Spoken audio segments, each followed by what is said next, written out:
Reverend Benny Oseidia has joined us on the set. We're going to have a conversation. But before we get into that, let me remind you of the number to send your messages to questions for him. It's 0204-447-033. Do message us. Let us know what you're thinking about the conversations we're having. And if you have any questions for him as well, please send it through. Well, we're going to be talking this morning about finances. And finances is a thorny issue as far as relationships are concerned, or it's potentially a thorny issue.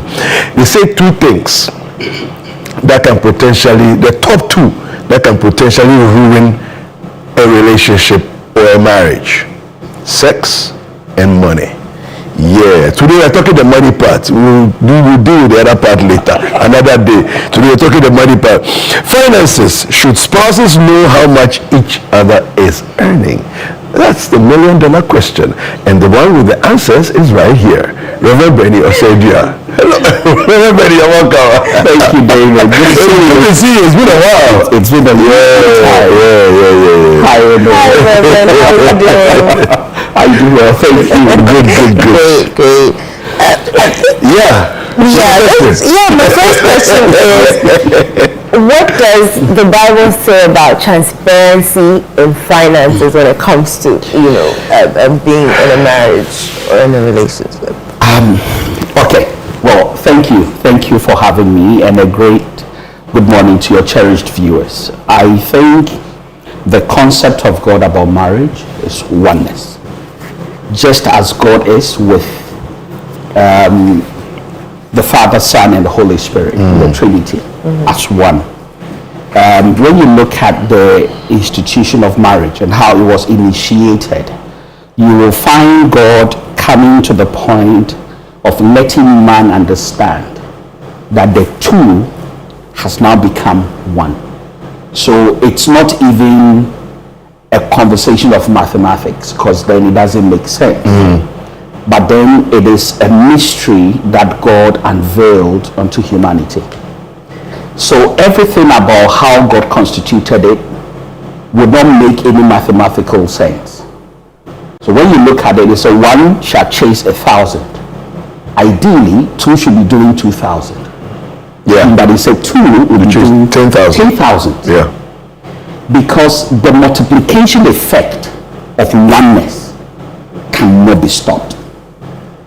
In Genesis 11, the Bible even attested to when man had oneness, and it changed the game to the point that God felt once upon a time that no, man has decided to do something, and they are so one that nothing can stop them. So he decided, let me go down and bring confusion, and destroy them, break them up, because he understands the power of oneness. Recently, I was having a study about how the power of God and the move of God manifest in churches or in the assembly of the saints. All through scripture, you see that and they were with one accord, one accord. And as long as that was represented, it was easy for him to move. Anywhere there is disunity, trust me, the Bible says that there is every evil practice. When you are in a marriage, now this is not dating. This is not trying and testing someone's son or someone's daughter. This is not checking to see if the person is a marriage material. But you're married to the person. Then the mind of oneness comes to play. The question is, am I in this together with you? Because if I am, I must know that, look, one day I will fall. The other will raise the other. That's what the Bible says. And in even friendships, the Bible makes it very clear that in your journey, one may fall. But when you have another, the other will raise the other. So this mindset of I don't need anyone, look, it has no future. Because somewhere along the line in your journey, things will not go the way you expect. And you will need someone to be able to give you a hand. So when you are in a marriage with someone, you are building together. Unless you are just there and managing yourself. Because a lot of people are in marriages like that. We are there, but we are managing ourselves. And we are doing that maybe because of the family, maybe because of the children, maybe because of what society will say. And by virtue of that becomes a problem. But when you have resources and you are using it together, then you must be deliberate and intentional about it. That, look, I'm here with you. I intend to spend the rest of my life with you. So that everything I need to be able to do to ensure that we can partner on this journey together, so that we can achieve the different goals we set for ourselves, then it is important that I become transparent. But of course, there are many reasons why people would have reservations to that. Yes. Some say that women like money, or the minute my wife knows exactly how much I earn, then she'll either demand more or she'll keep her money, and then it'll just be mine that will be using to run affairs. Like, how is that, how do you live together and you're not, how are you going to plan your lives together if we don't know these things? I honestly don't subscribe to the mindset that women loves money, because I think men loves money more. Yes. The honest truth is, a broke man feels half of himself. Yes. So when a man do not have money, there are a lot of things that do not work with a man. Because we are wired to provide and protect, resources are important for men. So a man that is broke do not even have the confidence to approach the things they want, no matter how loving and romantic and glorious they may be. A man who lacks resources suddenly becomes non-creative and unable. Yeah. So I think that men loves money more. They go after it. The mindset where they say that women loves money is because of the motivation, one, to get from places that many times are coming from men. But today, so many glorious women are going after resources they build for themselves. And they don't ask you anything. Look, I've come to even realize that when you date upwards, as a man, you're dating someone who has more than you. They are more exposed, they are more connected, they have more resources, they have more money than you. And they never ask you anything. Suddenly you begin to question your Madness. Your madness. Because they don't look, all the things you do that makes you feel like I'm the man. She doesn't need it from you. So then you need to be extra creative in order to be able to be with her.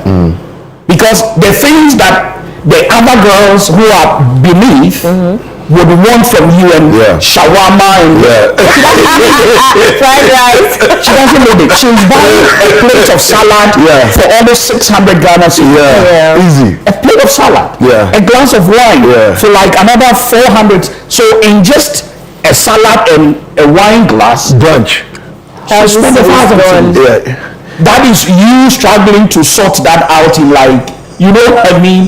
So see,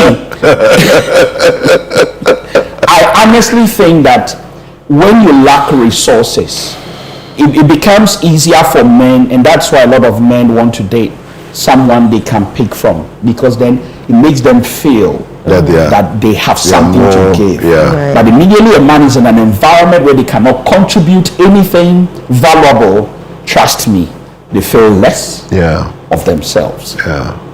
There's a message here that's making me laugh. He says his name is Ibrahim Adams, and he's wishing Jude a happy marriage. And he says, I agree with you. Women like money. I never said women like money. He said, no, I agree with you. Women like money, Pam. My greetings goes to all the people of Ocheblekwu in the Ningo Pram district. And another one here. How can couples create healthy financial goals together without resentment or power imbalance? You see, to create the goals, we must first be able to, one, attest to the fact that we are in this together. It's always the first to establish. Because in Amos 3:3 it said that can two work together Except they be agreed. So there must be an established agreement. I'm in this with you. Yeah. Now, how do we build it together? What do we want to do? There are financial obligations no one can run from. Shelter, I think Abraham Maslow spelled it very well. Shelter. The hierarchy of needs. Yep. Shelter, food, clothing, and of course, all the other things that comes along with children. So schooling, and so on and so forth. These are things that you cannot run from. You need to survive. So there is that obliged financial requirement that needs to be met. Right. Where you stay, it might be your own home, but how to maintain it. Yeah. And when you have children, their education, all the resources they need to pull. And today, providing for education is not just about going to school only. There are other skills that your kids must be able to develop to survive in the world we are getting into.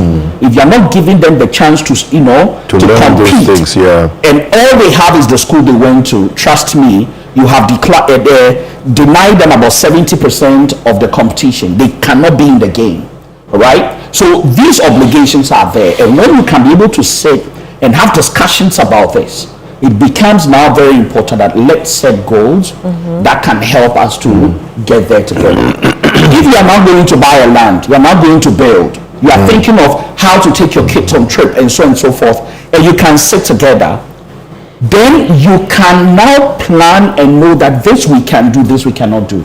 But if I have no idea of what your resources are, if I have no idea of what you are capable, what your purchasing power is, then I may have a very skewed estimation of what I think we can do. Based on what I imagine. Yeah. Because I see you look good. Yeah. My thought is that, look, you're earning well. But maybe your salary is 2,500 cedis. Yeah. All we are seeing is someone supporting you, to be able to look the way you look. So now, in my estimation, Charlie, this guy is doing great. Yeah. But the guy is not. Yeah. So if you're not transparent to be able to, so yes, there are places where when your spouse knows that you earn more and they are not resourceful, then it exposes them. Because it actually brings out their true character. Because a woman who is very resourceful and knows that you have the resources, they build into tomorrow. They now feeding you ideas that can help you secure tomorrow, but not to spend today. Any woman in your life whose mindset is, oh, I see that David earns like 20 grand a month, 50 grand a month. So automatically I should be spending like 15 or 20 out of it. And they come, I want this hair, I want this bag, I want this shoe. And you know that you don't have a future together. Any woman, and if you like, you can take a survey on this. Any woman who knows they are building a future with you, and they see you have resources laying down, they know that men are givers, and they will do whatever it takes to protect you and that future. So they will quickly get closer to you and the resource to ensure that your spending do not go beyond what it should. Guess what? Any resource you keep in secret, it is easy to give it away. But imagine you know my resources. You know what I earned. You know what is in the basket. When I'm going to move it anywhere, trust me, even if I don't tell you, you will find out. And when you find out, I will answer. And men don't like answering questions from their wives. Look, any man here who you know when a woman says, "Can we talk?" Oh, damn! Wow, what did I do? Talk is one of the most fearful or feared questions, that we. Go ahead. Okay, I wanted to find out. When we spoke about the different income levels, I wanted to find out how can couples have a conversation about that without resentment setting in, especially if the woman is earning more, because that's where the resentment sometimes sets in. I think it's maturity, to be honest. I never had opportunity to date upwards, although I got closer to resources but I never. But I had wished, because the things that runs in my mind, the ideas I have, I think what I lacked a lot was resources. And if I peradventure had gotten closer to someone with the resources, would have channeled some serious stuff. You understand? It's all the maturity. Look, when you don't have something running called vision, when there are no ideas to put resources to, your resources will do anything. Any resources without a ruler is because there is nothing is measuring for tomorrow. And I say, if your money do not have a plan, people will make a plan for your money. Guess what? If that money there is supposed to buy some cement and blocks, right? It's in your account, and someone sees it and says, I want a bag. What are you buying? You know, I have to finish this building so that I don't pay the next rent. And we need to move. Trust me, you're not buying a bag. You're not buying Bond Street. It will not be a priority. Bond Kev. Do you understand? If you don't have a plan for your money, people will make plans for it. And this is why it's important that, look, pull your partner along, your spouse. Let them understand. Look, this is what we've got. I heard a story about a woman who fought the husband, you know, to the point of going to their workplace, complaining to the man's boss that this man is not taking good care of, So the boss then asked, how much do you earn? Salary time. Okay, give her the money. He said, rent, take it out. School fees, take it out. How much does he give you? He give you for food? Take it out. Transport to work, take it out. Then they took it. They are in deficit because food is not complete. Then she asked them, the boss asked the man, how do you make it? The woman broke down because he knows that everything the man has been supplying has been beyond what he was earning. So he find ways and means to bring extra in to augment what comes in. And sometimes if you don't let them know, they would have those kind of expectations. And this is why transparency is a very great thing to have in your relationship. Yeah, we have a few questions, and I think that we better go through them because the questions are coming hard and fast. Otherwise, we'll be able to answer all. So this one says, how can couples how can couples share financial information without invading each other's privacy? This is coming from Akwesi in Kumasi, Ebuakwa. Because we're talking transparency, we're talking privacy in marriage. How? I don't understand that. Privacy is a hub for every evil. I like that. Anything you keep secret can turn into anything. If you can deal with the monster of secrecy, you can deal with the monster of adultery. Wow. If you can deal with that thing called secrecy. Look, anything no one knows about, you can do anything you want with it. True.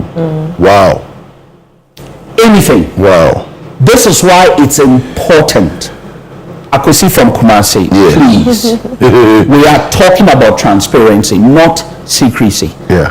Other than that, you are in a relationship that do not have two of the most important currencies for any relationship: trust and communication. If you don't have those two currencies, you are not in the, trust me, you are just managing an exposition to the animal's kingdom, because one day it will explode. Right? So if you are keeping stuff from yourself, you are not ready to multiply your resources. The next one is sort of follows suit. Please ask him for me what financial details should be shared and which ones should remain, which ones can reasonably remain private. So one of the things I say, and please, what we are sharing is in the generics. There are excesses, and there are outliers in every kind of relationship.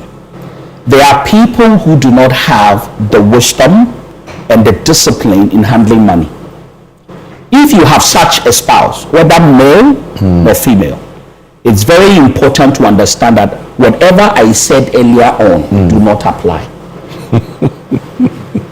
Look, I like the last one in the studio. Look, it's so important for you to understand that. You said something earlier on. when you have a spendthrift in your corner, you must understand that you are in a place where resources can be stored for tomorrow. God is wise. He knew there was famine coming. So he sent someone ahead to preserve his people. Yeah. And he sent a Joseph to go ahead of them, who can be able to work with where the resources are. Yeah. So they can secure his people for over 7 years and beyond. You think you don't need it? And yes, it can be an deal. It's not every money you take to I like that. I like There that. are some monies when they come, you buy them and then throw it into some corner. Yeah. Because some of the things when they come in your hand, it is not for today. It is something that will save you for tomorrow. Life is not a straight line. It got curves, it got hills, it's got valleys. Yeah. Some of the valleys go through the shadows of death. By the time you come, you don't come unscathed. You come with scratches, broken bones. Yeah. So if you are going in that tangent, it is very important for you to understand that one day you will need it. That is why people create accounts that is to take care of emergencies, because there are emergencies in this. Even the Bible says that the evil day will come. Gosh. What do you do in an evil day? You think you can run to people? Can you give me? Can you give me? Can you give me? Master, I'm almost struggling. And for the castle, you're focusing by him. You should be that baby.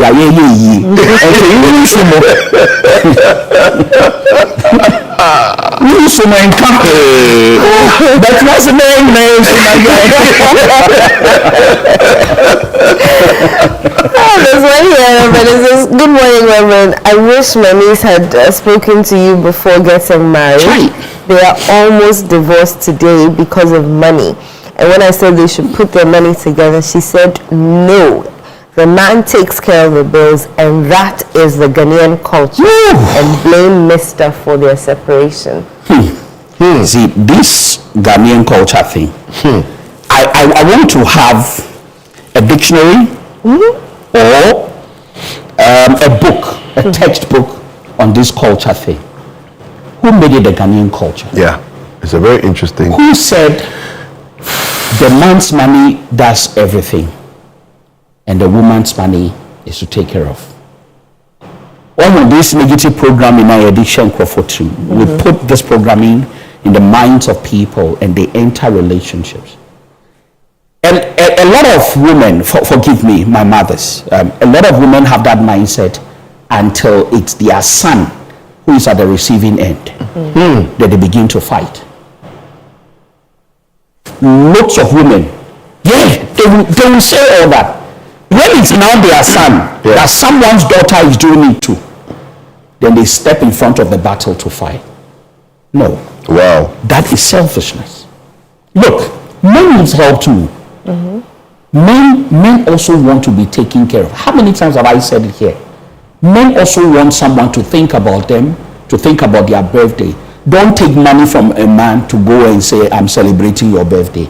He's the guy who gives the money for the cake, gives the money for the party. Then you're not celebrating him. You understand? Men also love for these things to happen. It is nice, it is beautiful that one day you put up money and say that I want to take my man out, put him somewhere, let him enjoy himself. Look, people do few things for men.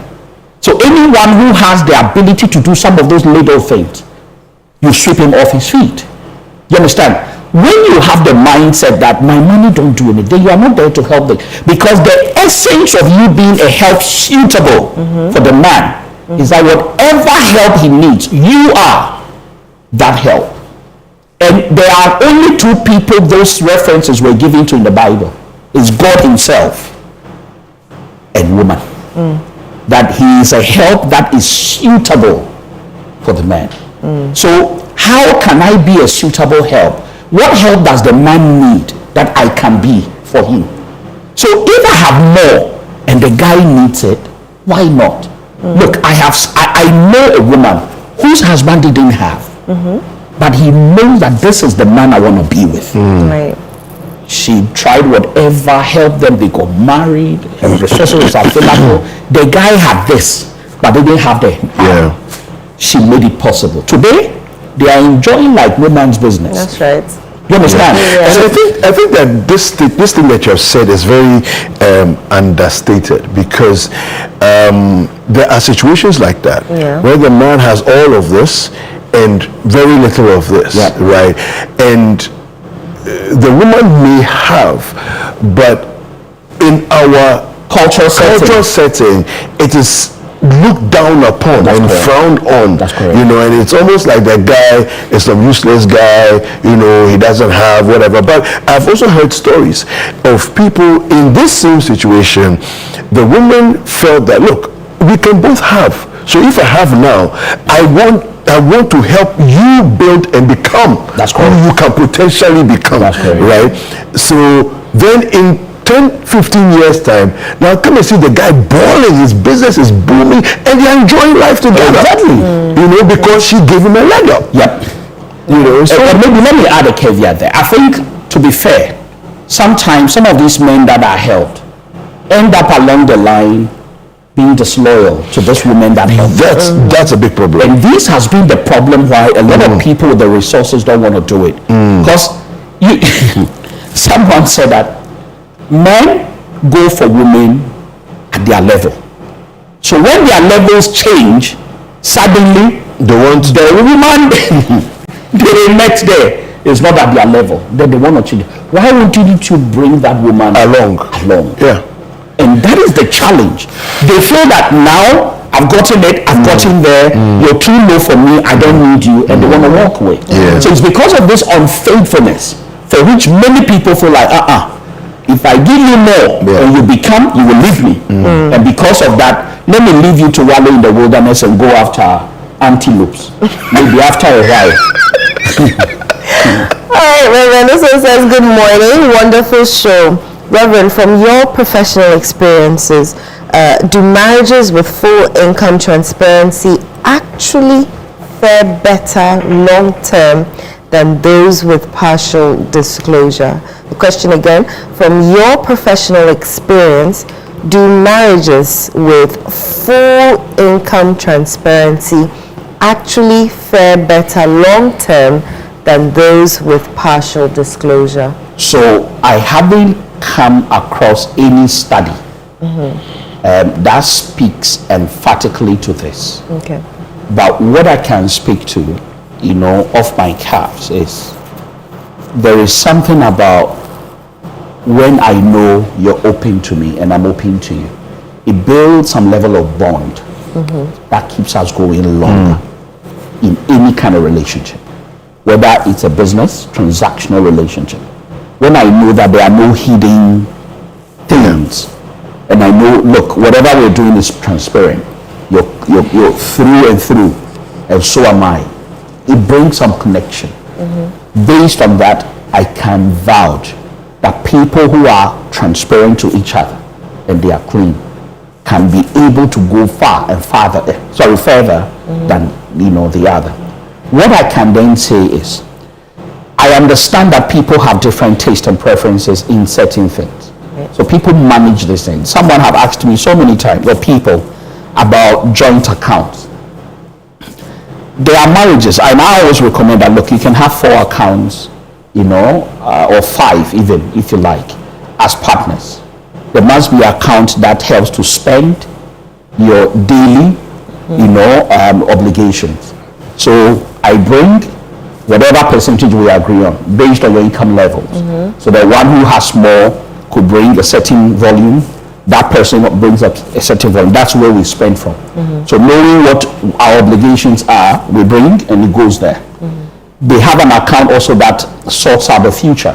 So a savings or an investment account which should be able to actually help for tomorrow.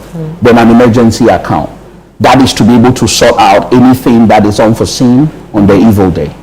Then they have their individual separate accounts that they use to take care of themselves personally, whatever they intend to do. When you arrange yourself in this, it helps you not to be able to hide things. Because I know that I have something I can, at my own discretion, whatever I feel I want to do, I can use it to do it. Whatever he wants to, he can use it to do it.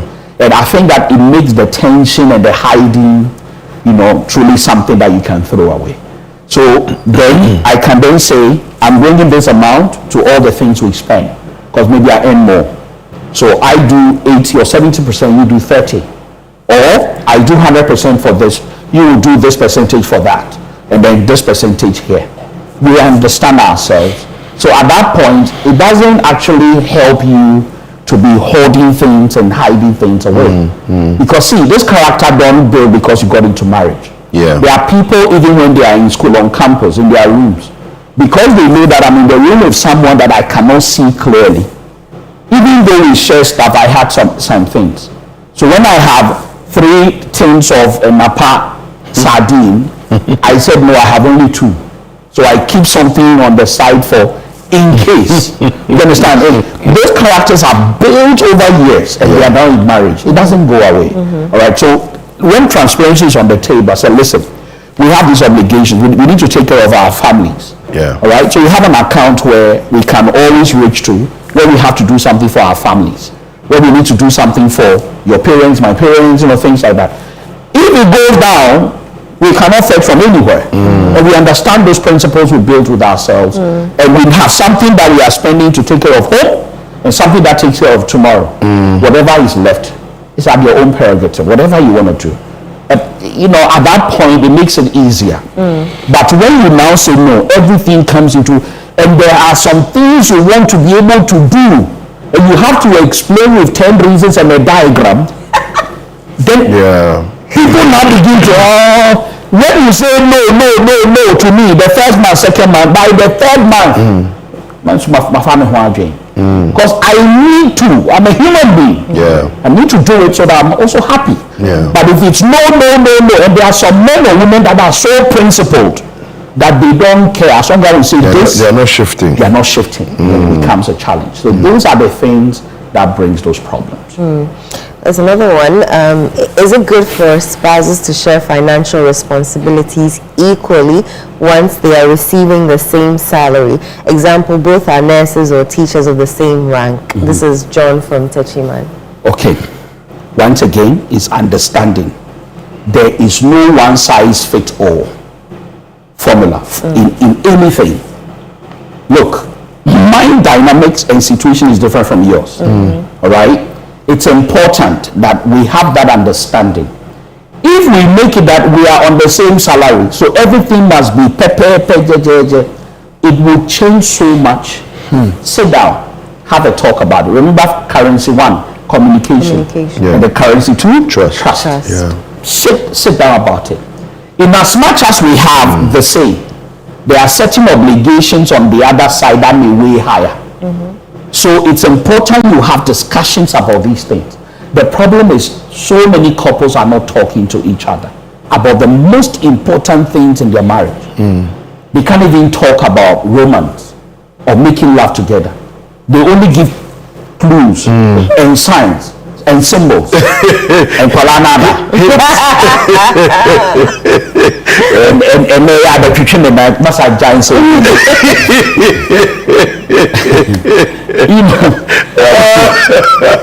Can you imagine? I mean, I don't get it. What is it that makes people hide? Anyway,